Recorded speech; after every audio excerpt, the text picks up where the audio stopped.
رسول اللہ صلی اللہ علیہ وآلہ وسلم نے ارشاد فرمایا، میرے گھر اور میرے ممبر کے درمیان جنت کے باغوں میں سے ایک باغ ہے، اور میرا ممبر جنت کے دروازوں میں سے ایک دروازے پر ہے۔ نبی کریم صلی اللہ علیہ وآلہ وسلم نے بیٹھ کر نفل نماز ادا کی۔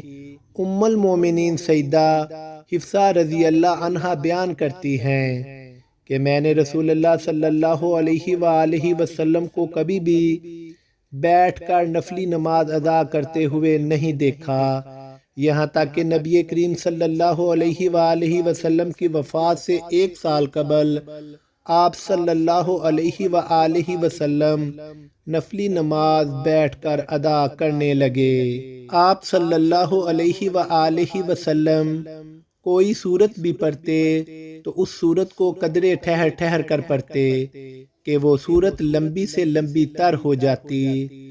اللہ وہ معبود برحق ہے کہ اس کے سوا کوئی عبادت کے لائق نہیں۔ وہ قیامت کے دن تم سب کو ضرور جمع کرے گا، اور اللہ سے بڑھ کر بات کا سچا کون ہے؟